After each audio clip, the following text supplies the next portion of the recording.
مني لهم يطلب للغفران الحسن بن صالح نور طاف على كل فاضل يا صمد يا منان مثل شيخ المشهد ابن ناصر أحمد وابي ثم الجاد للمعالي لهم شان جد لنا بالمطلوب والفرج مثل أيوب وبفرحة يعقوب حين زالت الأحزان ربنا اغفر وارحم واعف عما تعلم فإن جودك قد عام إنس خلقك والجان ودروس القرآن واجتماع الإخوان بدعاء الرحمن سرهم والإعلان والحبيب المحضار قائما بالأسهار قائلا يا غفار جد لنا بالغفران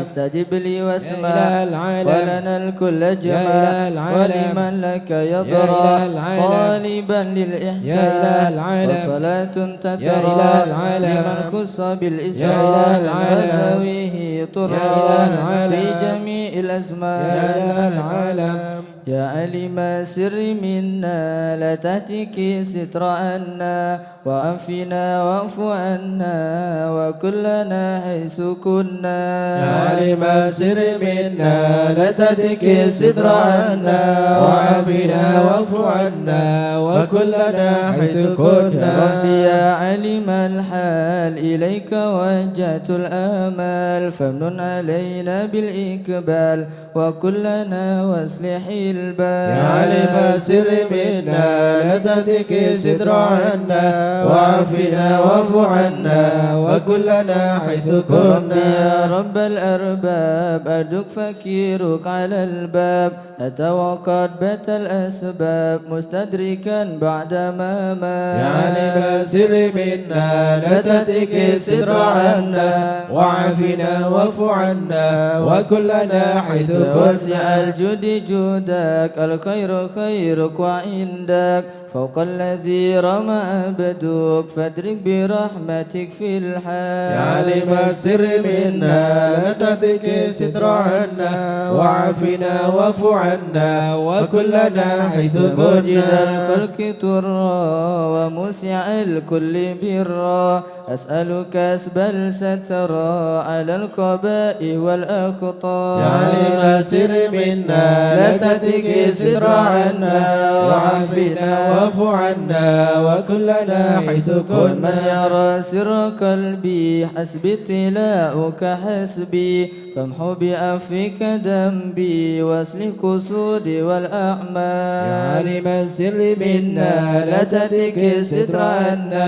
وعافنا واعف عنا وكلنا حيث ربي كنا عليك اعتمادي كما إليك استنادي صدقا وأقصى مرادي رضاؤك الدائم الحال يا عالم السر منا لا تهتك ستر عنا وعافنا واعف عنا وكلنا حيث ربي كنا يا ربي إني أسألك العفو عني ولم يخف فيك ظني يا ملك الملك يا واد يا عالم السر منا لا تهتك ستر عنا وعافنا واعف عنا وكلنا حيث أشكو كنا إليك وأبكي من شؤم ظلمي وإفكي وسوء فعلي وتركي وشهوة الكل والقال يا عالم السر منا لا تهتك ستر عنا وعافنا واعف عنا وكلنا حيث كنا بدنيا ذميمة من كل خير عكيمة فيها البلايا مكيمة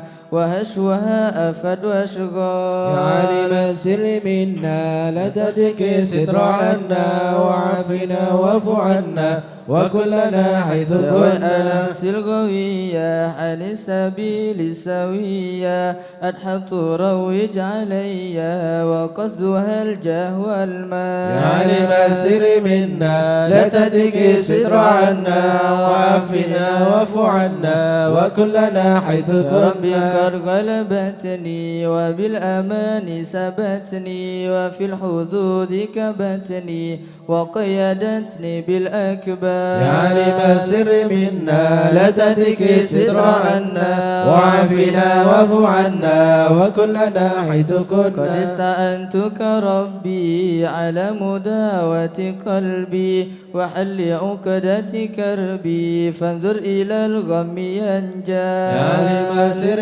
منا لا تهتك الستر عنا وعافنا واعف عنا وكلنا حيث كنا أوبا لا إله إلا لكل الله ما أنه قد حال لا إله إلا وأنت الله مولى الموالي لا إله إلا منفرد الله بالكمال لا إله إلا بالعلا الله والتعالي لا إله إلا لو الله تنظر بالأمثال لا إله إلا الله جودك فضلك بالروح لا إله إلا الله جوابا شكوى قهرك لا إله إلا الله ذكرك وشكرك لا إله إلا لازم الله حمدك والإجلال لا إله إلا يا ربي الله أنت ناصري لا إله إلا الله فلكني كل خيري لا إله إلا واجعل الله جنانك مسيري لا إله إلا واختم الله بالإيمان الأجال لا إله إلا وصل الله في كل حالة لا إله إلا على الله مزيل الضلالة لا إله إلا من الله كلمه الغزالة لا إله إلا الله محمد الهادي الدال لا إله إلا الله الحمد لله شكرا لا إله إلا على نعم الله منه تترى لا إله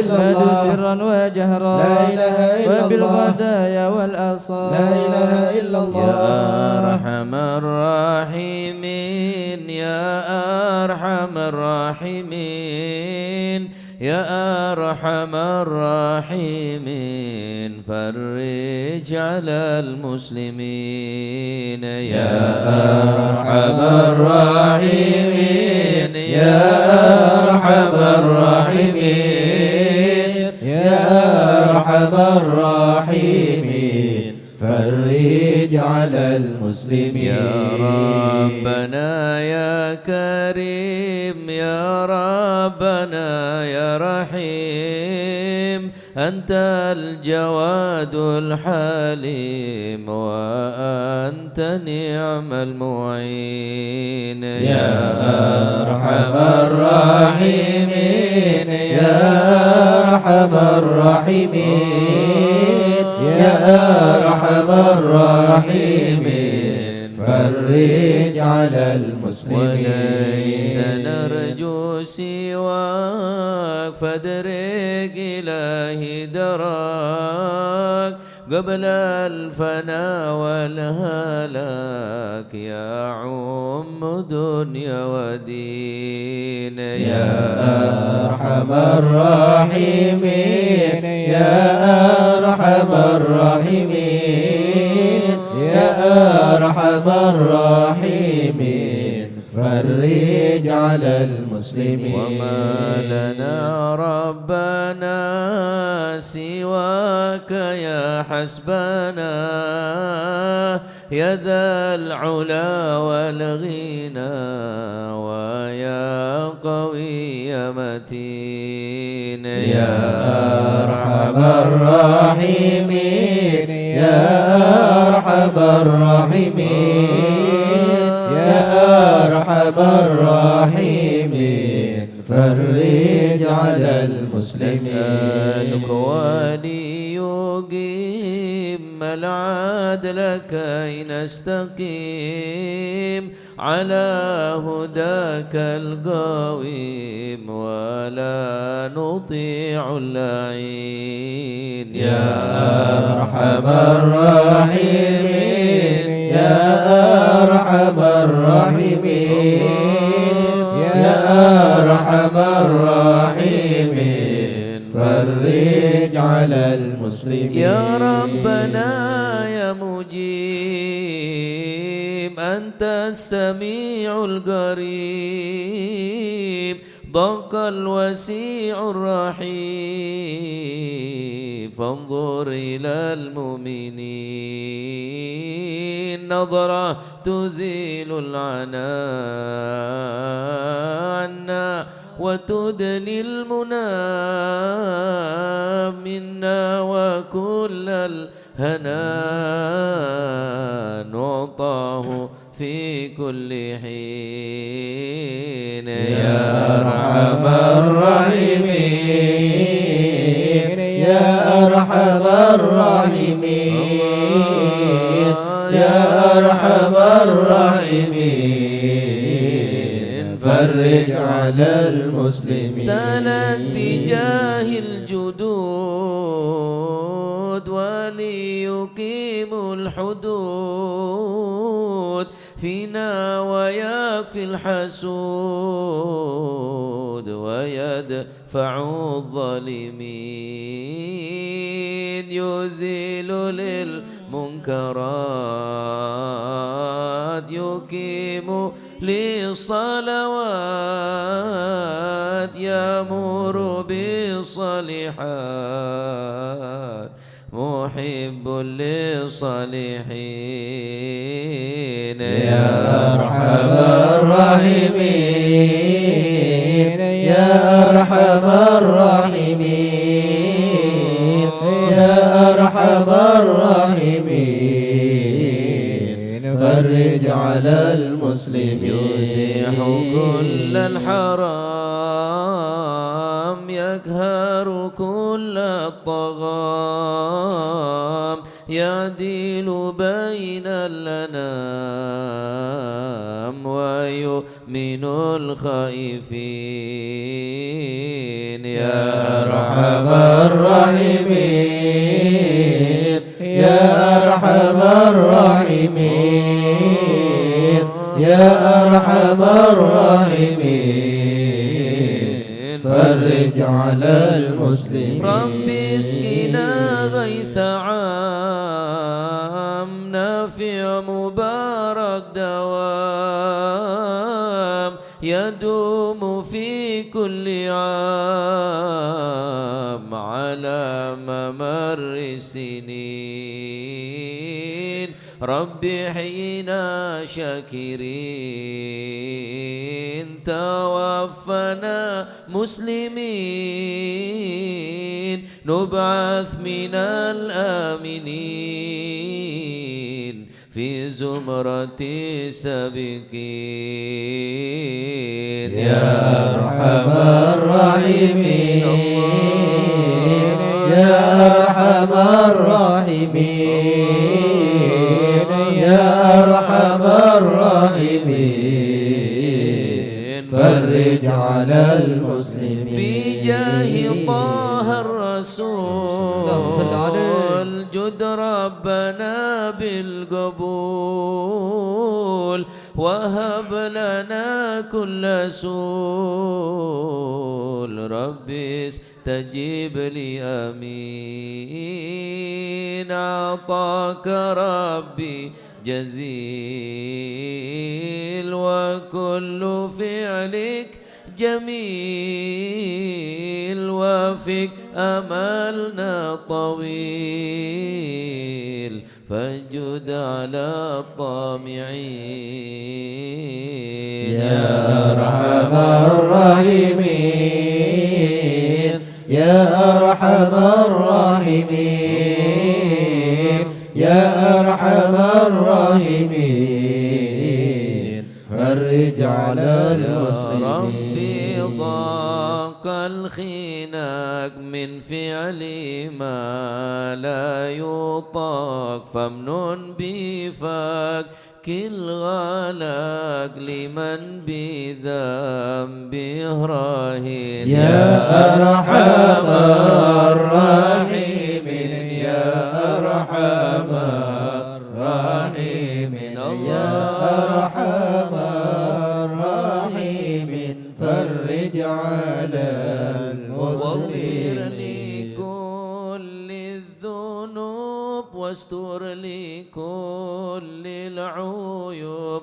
واكشف لكل الكروب واكفي أذى المؤذين واكشف لكل الكروب واكفي أذى المؤذين يا أرحم الراحمين يا أرحم الراحمين يا أرحم الراحمين فرج على المسلمين واختم بأحسن ختام إذا دنا الانصرام وحان حين الحمام وزاد راشح الجبين وحان حين الحمام وزاد راشح الجبين يا أرحم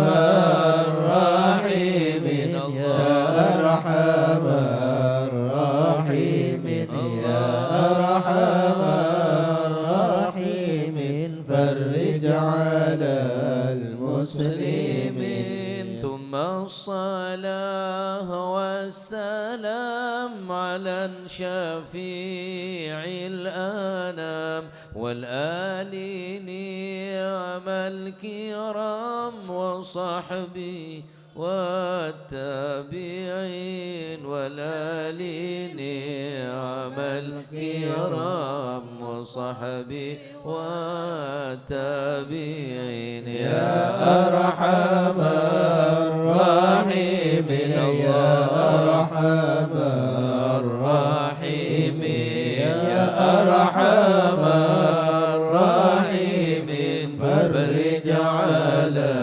المسلمين مشى الحضر عسلنا نظر بجهل لا يمحو الذنوب الله الحضر عسلنا نظر بجهل لا يمحو الذنوب بحمد الله ونستمد بالله بجهل الله نفوس بحول الله الحضر عسلنا نظر بجهل لا يمحو بفضله شامل يصلح لنا العاجل في الحال والآجل والكل فضل الله عسلنا نظر بجهل لا يمحو بعد جاء النظم من الشريف الضخم عن الجمال الفخم حبيبنا في الله راسلنا نظر بجاهل الله يحضر الطالب المخضر المخبد الصبر مطهر الأسرار سليل الله لله راسلنا نظر بجاهل الله يحضر كانت القدوة سند الصفة ذي ما لهم شهوة إلا لذكر الله راسلنا نظر بجاهل الله يحضر مثل الإمام الفخر علي رفيع القدر كالشمس لا كالبدر يضي لخلق الله راسلنا نظر بجاهل الله يحضر الله أبو بكر بن سالم هو حذف للظالم الفاجر الغاشم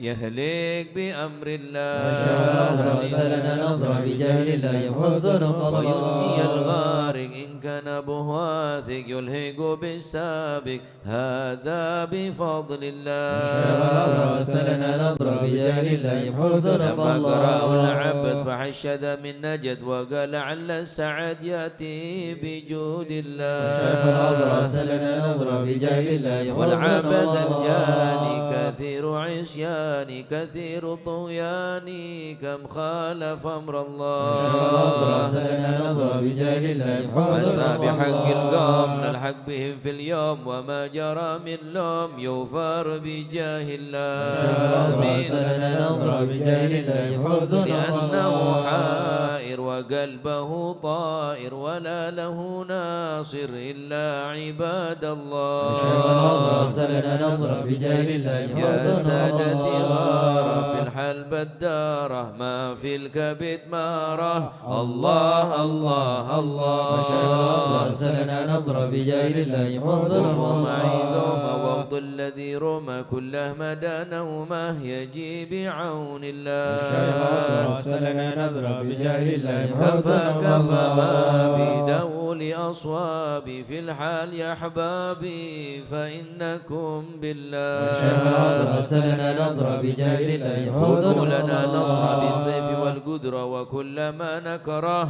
حوشوا شيء لله راسلنا نظر بجاهل الله حيا بكم حيا للدين والدنيا حيا بكم حيا حيا بنصر الله راسلنا نظر بجاهل الله يقدمه جبرائيل إسرائيل أيضا وميكائيل فإنه قد قل في الوقت جار الله. الشيخ الأضرع سلنا نظرة بجاه الله والمصطفى الطاهر والمرتضى الناصر وابناه والباقر والكل حزب الله. الشيخ الأضرع سلنا نظرة بجاه الله حسبي بهم حسبهم صفة الرب في الفضل والقرب والكل شيء لله. الشيخ الأضرع سلنا نظرة بجاه الله وصلي وسلم دوم على النبي المحبوب يصل المطلوب أجمع بفضل الله. الشيخ الأضرع سلنا نظرة بجاه الله حوذنك الله. بها يا الله بها يا الله بحسن الخاتمة. يا الله بها يا الله بها يا الله بحسن الخاتمة. يا أهل العقول السالمة وأهل القلوب العالمة. يا الله بها يا الله بها يا الله بحسن الخاتمة. بهم معازمة وبصدق نية جازمة. يا الله بها يا الله بها يا الله بحسن الخاتمة. فهي إليها المنتهى قد قال أرباب النهى. يا الله بها يا الله بها يا الله بحسن الخاتمة. يا الله بها يا الله بها دواء عجيبة تامة. يا الله بها يا الله بها يا الله بحسن الخاتمة. يا ربنا ألطف بنا واغفر لنا. يا الله بها يا الله بها يا الله بحسن الخاتمة. واختم بخير عندنا إبان يوم الضامة. يا الله بها يا الله بها يا الله بحسن الخاتمة. فالمقطوعات عن قريب كل له منه نصيب. يا الله بها يا الله بها يا الله بحسن الخاتمة. كان دان أو نسب فهو مصيبة عامة. يا الله بها يا الله بها يا الله بحسن الخاتمة. ثم إذا مت أتوك وغسلوك وكفنوك. يا الله بها يا الله بها يا الله بحسن الخاتمة. وشيعوك والحدود وصرت جيفا خاما. يا الله بها يا الله بها يا الله بحسن الخاتمة. يا ربي كل يا معين إذا رشا عظم الجبين. يا الله بها يا الله بها يا الله بحسن الخاتمة. واختم إلهي باليقين من قبل لوم لائما. يا الله بها يا الله بها يا الله بحسن الخاتمة. دنياك ما هي للمكر وإنما هي للممات. يا الله بها يا الله بها يا الله بحسن الخاتمة. افكر وأمعن في النظر ولا تكن كالسائما. يا الله بها يا الله بها يا الله بحسن الخاتمة. يا ربي ما معنى عمل وكسبنا كله زلال. يا الله بها يا الله بها يا الله بحسن الخاتمة. لكن لنا فيك أمل تحيي العظام الرامة. يا الله بها يا الله بها يا الله بحسن الخاتمة. حان حين الانتقال والعمر ولا في ضلال. يا الله بها يا الله بها يا الله بحسن الخاتمة. لكن أرجو ذا الجلال بجاه والد فاطمة. يا الله بها يا الله بها يا الله بحسن الخاتمة. جاه والد فاطمة أمن بحسن الخاتمة. يا الله بها يا الله بها يا الله بحسن الخاتمة. جاه والد فاطمة أمن بحسن الخاتمة. يا الله بها يا الله بها يا الله بحسن الخاتمة. بجاه والد فاطمة أمن بحسن الخاتمة. يا الله بها يا الله بها يا الله بحسن الخاتمة والقبول.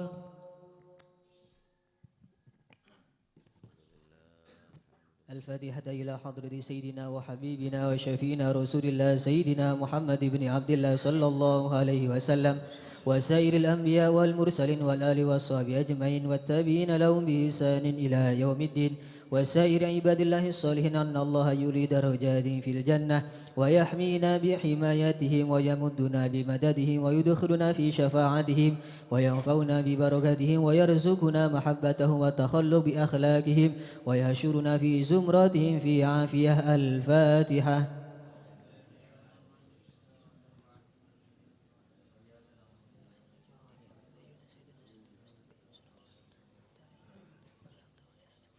الفاتحة إلى روح سيدنا المهاجر إلى الله أحمد بن عيسى وسيدنا علي بن علوي خالق قسم وسيدنا الفقيه المقدم محمد بن علي بعلوي وسيدنا علوي بن الفقيه وإخواني وسيدنا علوي أم الفقيه وابن أحمد وسادتنا علي وعلوي بن الفقيه وعلي وعبد الله بن علوي بالفقيه وسيدنا محمد مولى الدويلة والشيخ عبد الرحمن السقاف وأولادي الشيخ أبو بكر سكرا والشيخ عمر المهضر وإخوانهما والشيخ عبد الله علي دروس وأولادي أبي بكر الأدني وإخواني قطب الرباني وغوث الصمداني سيدنا الشيخ عبد القادر الجيلاني شيخ بلسان الشاذلي إمام الشافعي وأصولهم وفروهم والشيخ علي بن أبي بكر وابن عبد الرحمن بن علي وابن أحمد وشهاب الدين والشيخين محمد جمال الليل ومحمد مولى عيد وسيدنا أبو بكر بن عبد الله بن شميل وسيدنا محمد بن عبد الله والشيخ أبو بكر بن سالم وأخي أقل بن سالم وسيدنا عمر بن عبد الرحمن الأقدس والشيخ علي بن عبد الله بارس والحبيب عبد الله بن علوي الحداد صاحب الراتب والحبيب أحمد بن زين الحبشي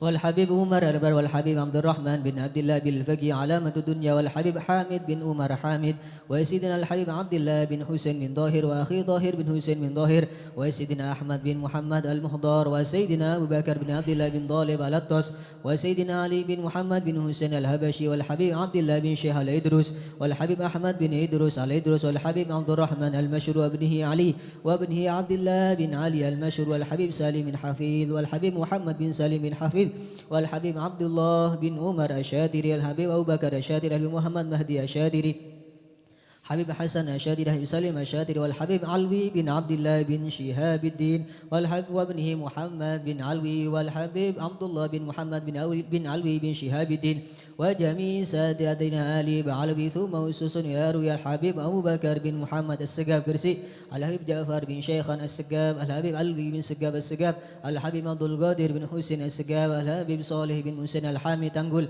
الحبيب علي بن عبد الرحمن الهبشي بيتان الحبيب علي بن حسين الأطاس البنgur الحبيب محمد بن أحمد المهضر بن دوس الحبيب محمد بن حسين الإدروس الحبيب محمد بن إدروس الحبشي وأصولهم وفروعهم ثم أسسا إلى رؤيا الحبيب علوي بن محمد بن طاهر الحداد الحبيب حسين بن علي بن محمد بن طاهر الحداد ثم أسسا إلى رؤيا الحبيب عبد القادر بن أحمد السقاف جدة الحبيب أحمد مشهور بن ضاح الأحداد الحبيب عبد الله بن عبد القادر بالفقي الحبيب عبد القادر بن أحمد بالفقي الحبيب حسن بن محمد بن هود السقاف الحبيب شيخ بن إدريس الحسني الحبيب شيخ بن عبد الرحمن السقاف وأصولهم وفروعهم ثم أسس إلى روح السيد محمد بن علوي بن عباس المالكي وجميع ساداتنا آل بعلوي ثم أسس إلى روح الجدبة مهاجر عبد الله به مزينة كي حمد وشيري كي خالد عبد الله كي مشهد عبد الله بن مسكوف عبد الله وأصولهم وفروعهم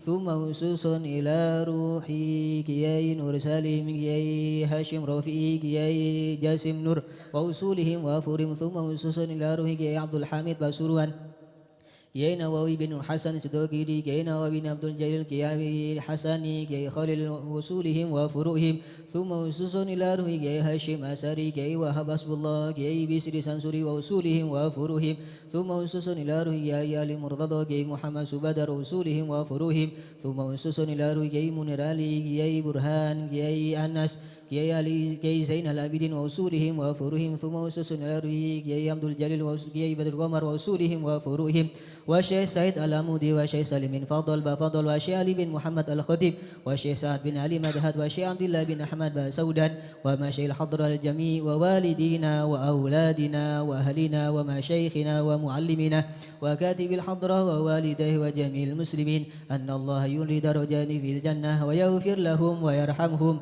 ويسكنهم الجنة. الفاتحة.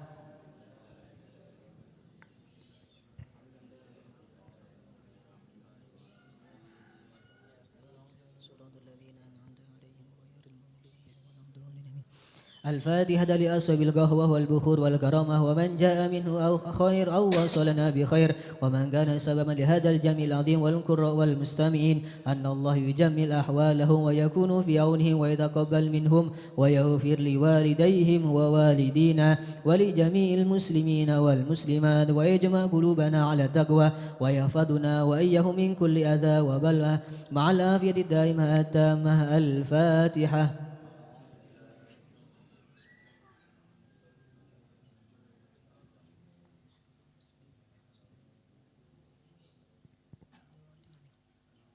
الفاتحة ببركة الحضرة الشريفة وهؤلاء سادة الأنجاب أن الله يصلح الإمام والأمة والراعي والرعية ويفرج على المسلمين ويرحمهم برحمة هنيئة مريئة نافية ويثرى فيها الخير والبركة ويعجل بها ويصلح السادة العلوية ويغفر ذنوبنا ويستر عيوبنا ويسهل مطلوبنا ويحسن أخلاقنا ويوسع من الحلال أرزاقنا ويكفينا شر الأذيات والبليات ويدفئ نار الفتن والمحن ما ظهر منها وما بطن ويطيل أعمارنا في طاعته ومحبته ورضاه ويمن علينا بكمال محبته ومحبة نبيه محمد صلى الله عليه وسلم واتباع شريعته والاهتداء والاقتداء به وبسلفنا الصالحين أن الله يؤتي كل سائل منا ومنكم سؤله ومأموله على ما يرضي الله ورسوله ويهب لنا كل خير ويعاملنا معاملة أهل الخير ويؤم ببركة هذه الحضرة على المسلمين أجمعين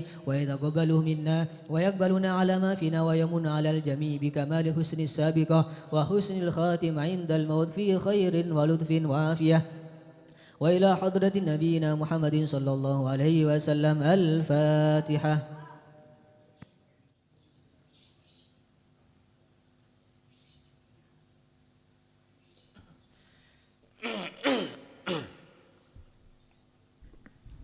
Bismillah, alhamdulillah, wassalatu wassalamu ala rasulillah Sayyidina Maulana Muhammad ibn Abdullah La hawla wa la quwata illa billah Radiyallahu ankum wa min kalamihi radiyallahu an khairud dunya wal akhirah khamsu khisal Ghina nafsi wa kaful adha wa kasbul halal ولباس التقوى والثقة بالله تعالى على كل حال إلى آخر ما قال رضي الله عنه وأرضاه. Berkata beliau Al-Imam manaqib daripada Al-Imam Syafi'i, beliau mengatakan khairud dunya wal akhirah khamsu khisal. Kebaikan daripada dunia dan akhirat hanya terdapat 5 perkara. Selain lemak berarti pontek kocak khair. Khairud dunya wal akhirah khamsu khisal. Yang baik dari urusan dunia dan akhirat hanya 5 hal. Urusan dunia tapi berhubungan kelaban akhirat. Sekalipun bentukan urusan dunia tapi dalam hakikat orang penekah terhubung atau tersambung kelaban urusan akhirat. Selain daripada 5 pun benar khairat dunia pun benar termasuk barang sebagus ning atas dunia. Ghina nafsi pertama kekayaan hati. Orang sesoki atena maka orang gelak akan selalu merasa cukup. Tadi sifat tomak, tadi sifat rakus. Orang-orang sebanyak ngalak dunia na orang, ngalak pesen orang dengan cara setak halal, kelaban cara naudzubillah ngemplang, nipu, ngerampok, ngecok, korupsi dan lain sebagainya, menghalalkan segala cara. Kenapa? Karena tadi kekayaan hati. Markan orang soki tak bisa yokor kelaban dunia. Mon aten ki aroma fakir. Laisal ghina bi kathratil arad, dabun Gusti Kanjeng Nabi Muhammad sallallahu alaihi wasallam, laisal ghina bi kathratil aradi wa innamal ghina ghinan nafsi. Yang dikatakan orang yang kaya bukan mereka yang rumahnya tingkat, mobil mengkilat, uang yang berlipat-lipat, tapi mon atene se melarat ya pakun laku ngeco. Saya kakano 100 tahun lagi beda. Tapi ki aroma sak orang terus jadi ibadah cara kelacer sikut kanan sikut kiri mponan tak ngurus halal ya naudzubillah. Maka kaulawan panjenengan montro andi kebagusan dunia dan akhirat pak andi sifat ghinan nafsi iki menika kekayaan hati. Kekayaan hati. Dan kadang orang nggak biasa lah aku tak pate mandek tak yongoyo berjamaah 5 waktu duha tak pernah telat Al-Quran kayak baca kini kau orang saya sukses lah aku siang malam tak tambah soki tambah banyak tengah niat awalnya tak bener niat tak bener, salah dalam nata niat gila. Tambah benih, tambah kenceng laku, tambah semangat, benih tambah soki benih, tambah jar kacer. La akhirat, wala dunya, wala la dunya na jar kacer. Akhirat itu juga jar kacer. Sampai beri soki, saumpama. Tapi tak sholat 5 waktu, kenapa perlu soki? Sampai beri kekayaan, kesibukan, saya super sibuk. King tadi kesempatan untuk membaca Al-Quran, terus apa nikmatnya? Mungkin neng dunia nikmat tapi akhiratnya celaka. Ki percuma mon seneng neng dunia tapi celaka akhirat. Maka kedua-duanya harus kena. Ya bahagia neng dunia, bahagia akhirat. Cara nah pertama ghinan nafsi, pesoki ate. Dulu tak roba orang salah kok. Mun bila ni sabo kan bodoh penakutan. Setiap ada sebab penakut nak ganti orang ah. Bilang nak likuli, ya kemanon. Bodoh penakut. Setiap tahu saya kuli tibi orang. Nomor 2 wakaful adha, menahan diri jangan sampai menyakiti orang lain. Kaful adha. Apakah orang menyakiti harus dengan tangan? Tidak. Mungkin dengan ucapan bisa menyakiti. Idza nyaman ke orang. Maka mun bada orang lakona menyakiti orang lain dengan tangan, dengan perbuatan atau dengan ucapan, maka secara otomatis orang ini pun berarti syarrud dunya wal akhirah, benar khairud dunya wal akhirah. Berarti orang yang coba dari dunia coba ning alam akhirat. Lakona nika lakona nyakein ka orang, menyakitkan. Kala jengking tak ngekek keng nyengak ya pada boy. Olar tak ngekek keng ngelek ya pada boy. Pokoknya mah nyake aki ke orang, idza ada orang menyakitkan ke orang lain, baik menyakitkan secara fisik atau menyakitkan secara batin. Ate apa sakit? Mun ate saya sakit. Sakitnya tuh di sini. Tak ada tamben terus. Namakan kaful adza. Terus dari Ustaz kula beda orang selalu nyakein kula panjenengan. Mun terus sempurna imanah. Mun beda orang berbuat cuba ke kulit sambian terus iblis kelaban kebagusan. Ya ria kamalul iman, sempurna iman. Mun beda orang berbuat bagus ke kulit sambian terus iblis kebagusan. Ya ada kelebihan, apa kelebihannya? Ya Pak ya biasa. Bagus iblis, bagus. Tapi ketika beda orang mepegel ke kulit sambian, mesake ateh kulit sambian, tetap diperlakukan sebagaimana orang-orang saya melakukan kebagusan ke kulit sambian. Wah, mun tak kuat iman tak mungkin. Betina apa? Le jengkir apa? Le Cina, le jaya. Siapa tak nyapa? Atole tak atole, ya tere tak terater, tak melis. Makanya Gusti Kanjeng Nabi Muhammad sallallahu alaihi wasallam perintah tining Allah Subhanahu wa taala napa abri da orang sing tak beri tu'ti man haramak sil man qata'ak nyapah da orang sing tak nyapa lamun sampean nyapa da orang sing nyapa apa hebat ya tak ada hebat tak ada kelebihan biasa baca nyapa da orang sing nyapa tapi nyapah da orang sing tak nyapa nyampung da orang sing mapege lamun nyampung da orang sing nyampung. Napa hebat? Tak ada kehebatan. Maka Allah Ta'ala cebusil man qata'ak sambung orang sing mapege, nyampung do orang sing mapege. Wa tu'ti man haramak, abri do orang sing tak beri, wa ta'fu amman dhalamak, abri sepora do orang sing ngelakuin kezaliman kesambian. Aneka sifatan Nabi nika. Masalah dengu-dengu surban de ya do melarat. Mun kula tak kuat. Kau nengon sambian, meri da orang sih tak meri adole Cina. Minimal kebagusan, balas kebagusan, kecubaan, cak balas kelaban kecubaan. Mon sampian beda orang ngelakuin cuba, balas bi kecubaan, tak mare sampai bila kecubaan ni kan? Anak sampian pancet, mewarisi kecubaan. Sengak, mabero, ngak matemor, ngak malau, ngak madajo, Roma kapi mau sona. Mestinya cukup sampian bunan. Saya beda pertikaian nih kah? Ya, maka orang sekaful adha menahan diri jangan sampai mepegel ke orang, mesakit ke orang dengan apapun, dengan ucapan atau dengan perbuatan. Nah, atau kaful adha menyingkir barang atau sesuatu saya bahkan membahayakan. Beda barang saya membahayakan de orang lain di sampean apa selamat. Beda pakoh ning jalan, buang takut ada orang. Beda beling, bene cer-cer pakoh. Cer-cer pakoh, tempel bone disah. Wah, dadi dari dinak lah kempos. Sebab lagi neng pakoh lek cer-cer.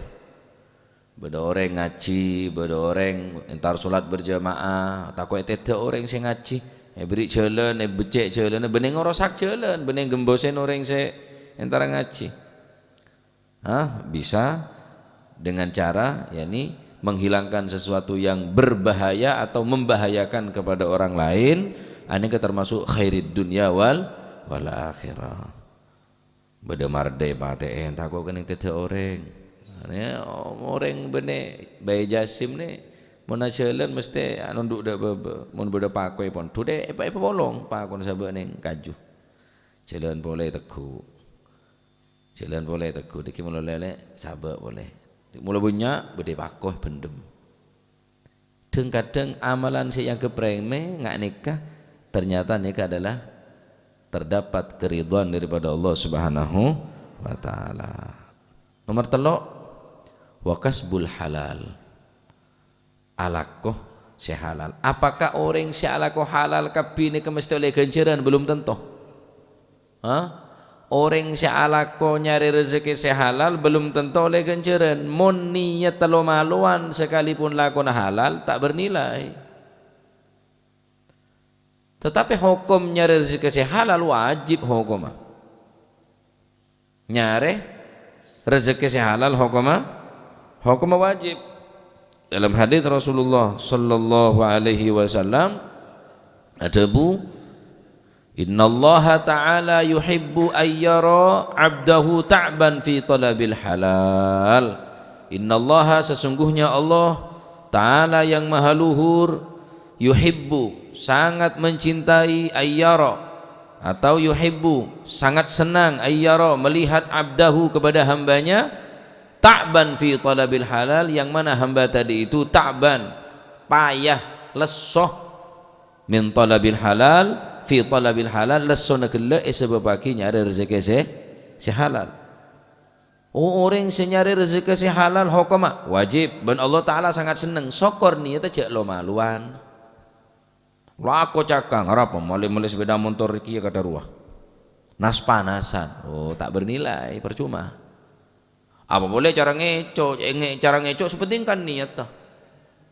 Engkau ngecok niat kang kui bantu siapa sih ngecok ya terima pertolongan sampean mun kelaban cara ngak nikah kasbul halal. Allah Ta'ala paling seneng ngabas dek hambana sekak di hamba kele lesoh payah dalam nyari rezeki si halal.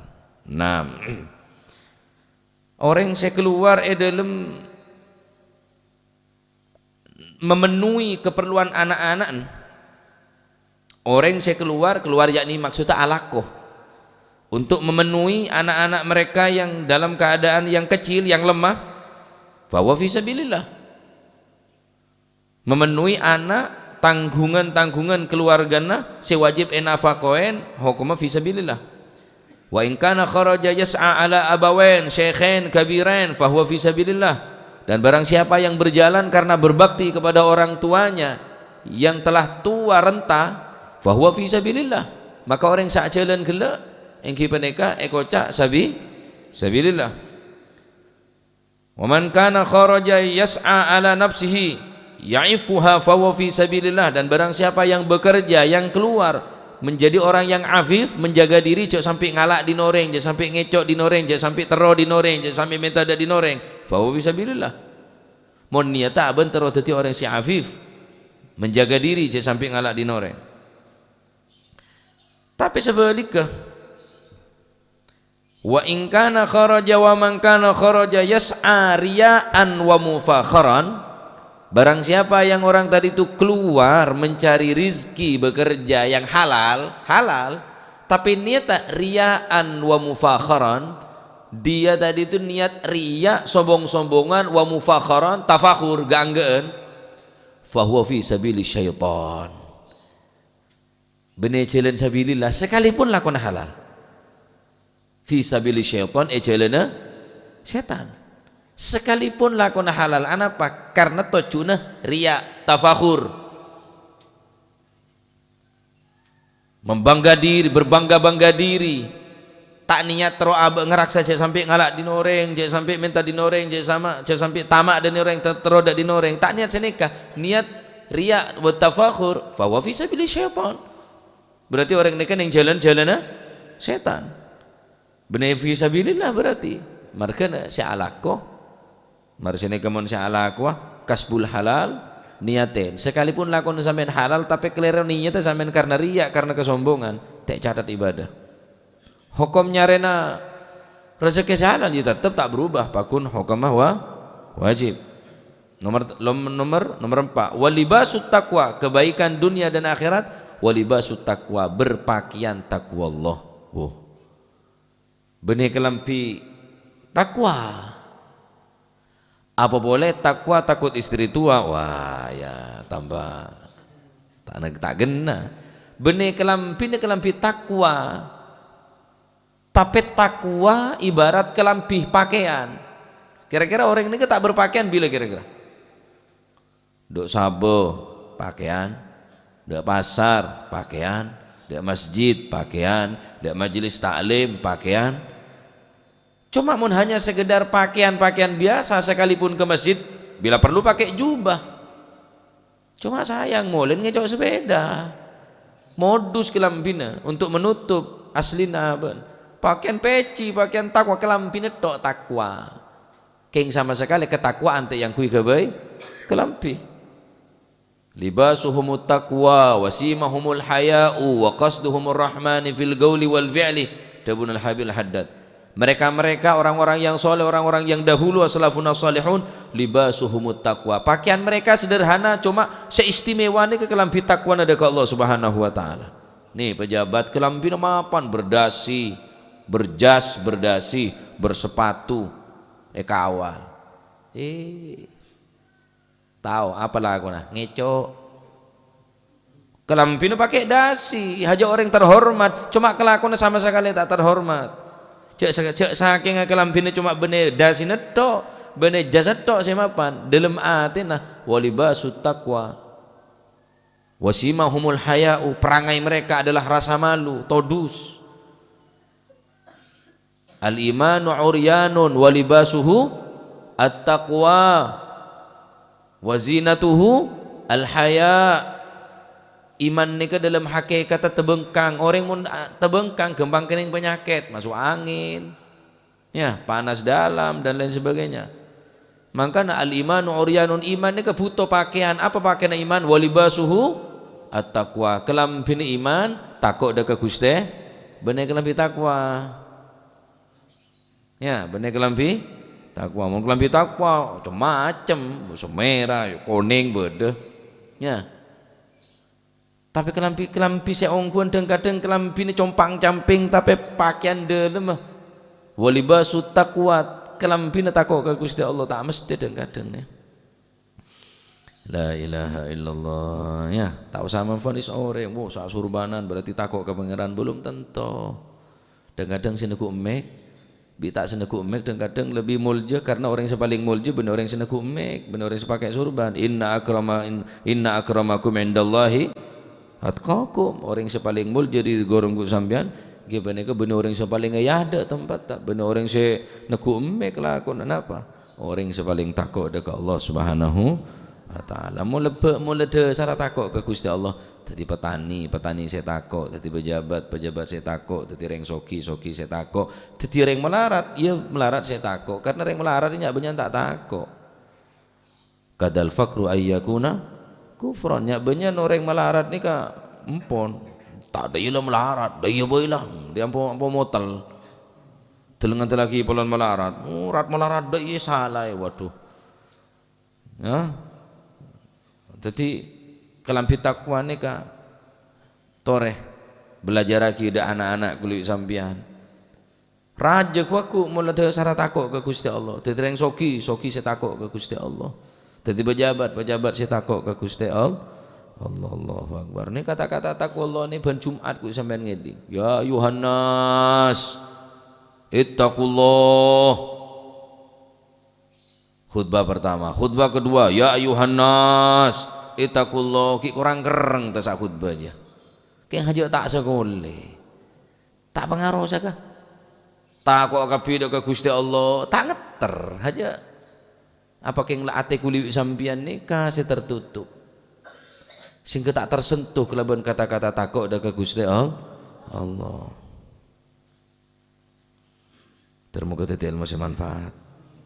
Terakhir, lemak dari perkara lemak se kebagusan tunjuk akhirat, wathiqatu billahi ta'ala ala kulli hal. Percaya penuh 100% dekat Allah Subhanahu wa ta'ala. Benar orang kamalul iman tak mungkin nggak nikah.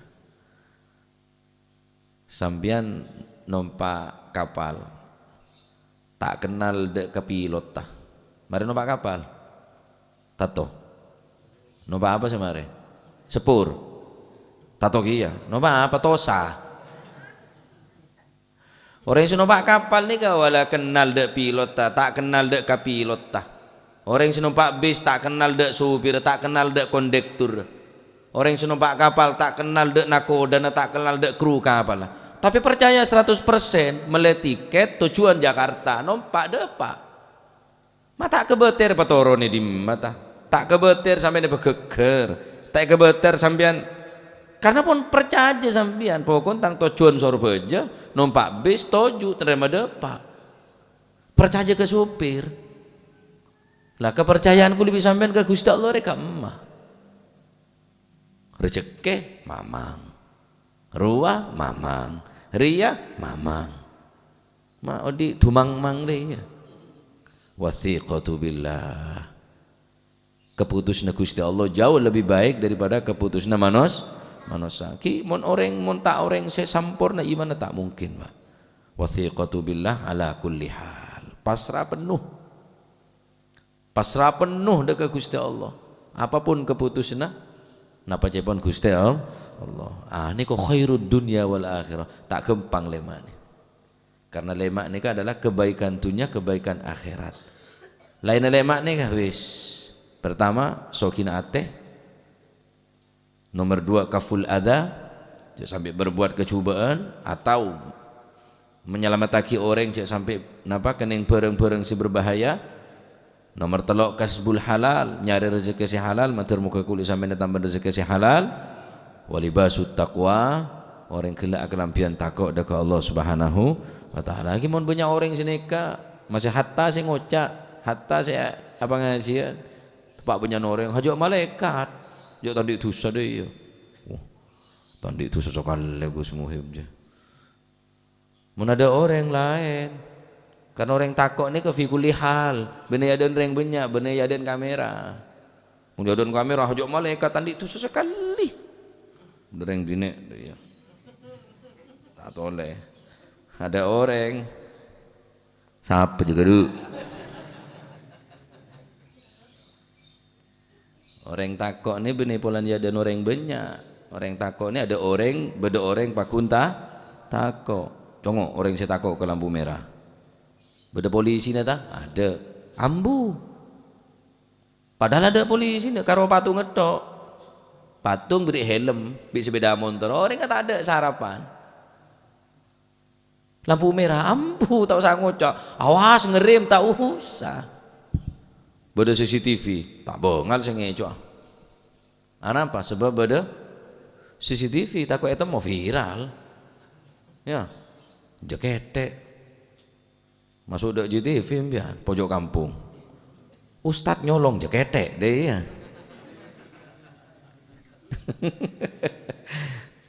Takut ada CCTV. Cek saking ada CCTV, oh cemot. Berhubung beda CCTV, Gusti Allah bener CCTV segala sisi. Ya tas, bobo, sisi kanan, sisi kiri, sisi depan, sisi belakang, segala sisi. Allah Ta'ala maha ngaonenge. Nah, Masya Allah. Muljo orang takut ke pangeran deh. Wis ada kemuljaan kecuali orang yang takut ke Gusti Allah. Soki mulja sekecil, bangkrut dia tak mulja. Bilon soki mulja, bangkrut ada. Pejabat mulja ini kita tak tetih, congok terus tawa. Oncengan tak kira sahabat ya ada. Neng budi tak kira soro kan ada. Arab lah tak ada jabatan nah. Mohon bilang foto tanda tangan nah. Terus neng tak tetih, kenapa tanda tangan tak baju? Ternyata kemuliaan dunia kelaban akhirat, khairid dunya wal akhirah, wa izzud dunya wal akhirah, kebagusan dan kemuliaan dunia akhirat terdapat neng orang-orang saya takut dekat Allah Subhanahu wa taala. Kula bener yang ketakuan pada belajar neng majelis nikah. Seberapa takon kulit sampean, aneka seberapa nikah, seberapa kuat takon ke Gusti Allah, ijirilah kekuatan iman kulit sampean. Kekuatan iman. Mau punya orang yang hujung malaikat kok, kan itu sesekali. Kemudian ada orang yang mau geromu. Hujung makalah setan, setan tak melo. Terakhir wathiqatu billah ala kulli hal, percaya dengan Gusti Allah dalam segala keadaan. Apapun keputusan, lamun Gusti Allah saya mutusaki percaya 100% dengan Allah Subhanahu wa taala. Nah, lemak perkara nikah ngetengeren sokina ateh menahan diri berbuat napa idza sampai napa berbuat cuba ka orang kasbul halal ala barang si halal belajar kelampian takwa ka Gusti Allah percaya dekat Gusti Allah sebagaimana sampean percaya da supir da nahkoda da pilot maka sing ngatur dunya nika Allah Subhanahu wa taala. Termoga ilmu manfaat. Amin Allahumma amin ya Allah. يا ربنا اعترفنا بأننا اعترفنا وأننا أسرفنا على لظى أشرفنا فتب علينا توبة تغسل كل حوبة واستر لنا العورات وآمن الروعات واغفر لوالدينا ربي ومولودينا والأهل والإخوان وسائر الخلان وكل ذي محبة أو جيرة أو صحبة والمسلمين أجمع آمين ربي اسمع فضلا وجودا منا لا باكتساب منا بالمصطفى الرسول نحظى بكل سول بالمصطفى الرسول نحظى بكل سول صلى وسلم ربي عليه عد الحب وآله وصحبه عداد طش الصحب والحمد للإله في البدء والتناهي سبحان ربك رب العزة عما يصفون وسلام على المرسلين والحمد لله رب العالمين. سبحانك الله.